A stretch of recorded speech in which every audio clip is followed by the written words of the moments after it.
دیکھو یہ جو 90 لاکھ مسلمان ہوئے نا آپ کے ہاتھ پہ، تقریروں سے نہیں ہوئے، غریب نواز نے کوئی کانفرنس نہیں کی، کوئی جلسہ نہیں کیا، کوئی بھیڑ اکٹھا نہیں کی.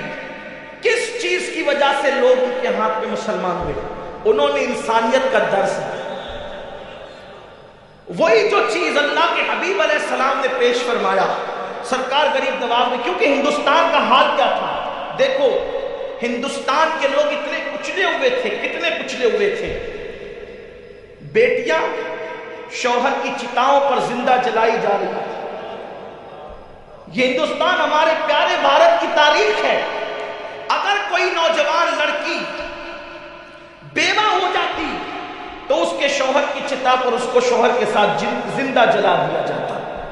یہ یہاں کا کلچر تھا، یہاں کی تہذیب تھی. عورت کو پاپ سمجھا جاتا تھا، عورت کو جوئے میں ہار دیا جاتا تھا، جوئے میں عورت ہار دی جاتی تھی. تاریخ ہے. کبھی کبھی ایک عورت کے ساتھ اسی ہندوستان کے اندر 5 بھائی شادی کرتے ہیں.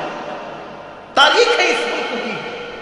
ہمارا بھارت بڑا عظیم ہے، بڑا مہان ہے بھارت، بڑا پیارا ہے بھارت. لیکن ملک ہمیشہ اچھا رہا ہے. کبھی لوگ اچھے نہیں رہتے، کبھی لوگوں کا انداز اچھا نہیں رہتا، کبھی لوگوں کا اخلاق اچھا نہیں رہتا.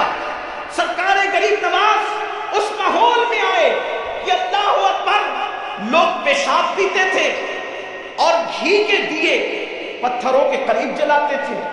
یہ حالت تھی. پینے کے لیے پیشاب ہے اور پتھروں کے لیے گھی ہے.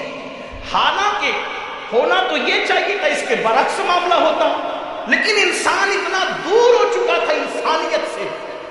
تو سرکار غریب نواز نے کیا کیا؟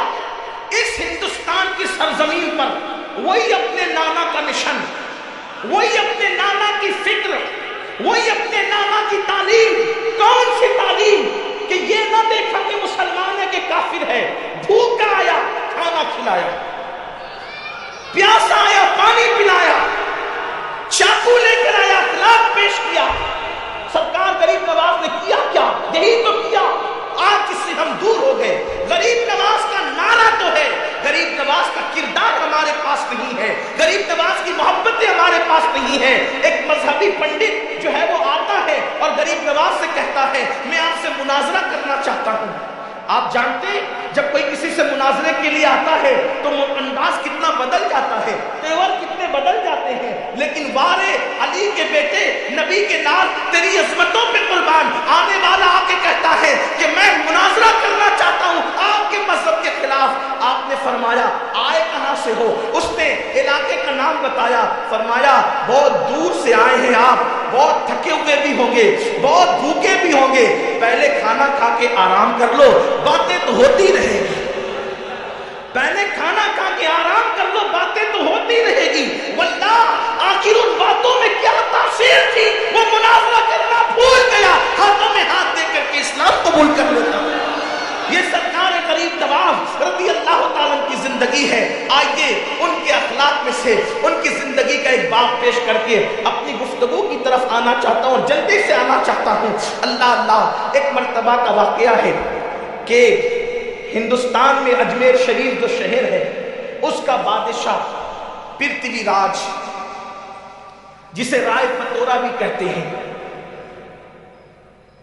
اس کو بڑی تکلیف تھی. دیکھیے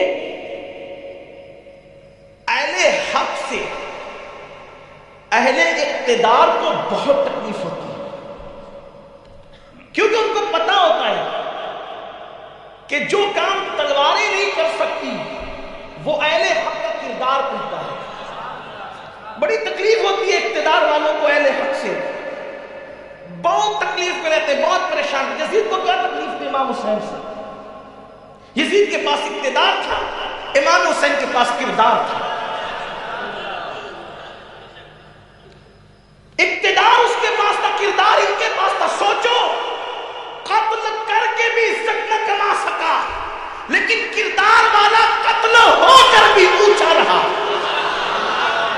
لوگ کہتے حسین کا سر نیزے پہ ہے، ہم کہتے دیکھ تو صحیح، کاٹنے والا نیچے ہے، کٹوانے والا اوپر ہے. کردار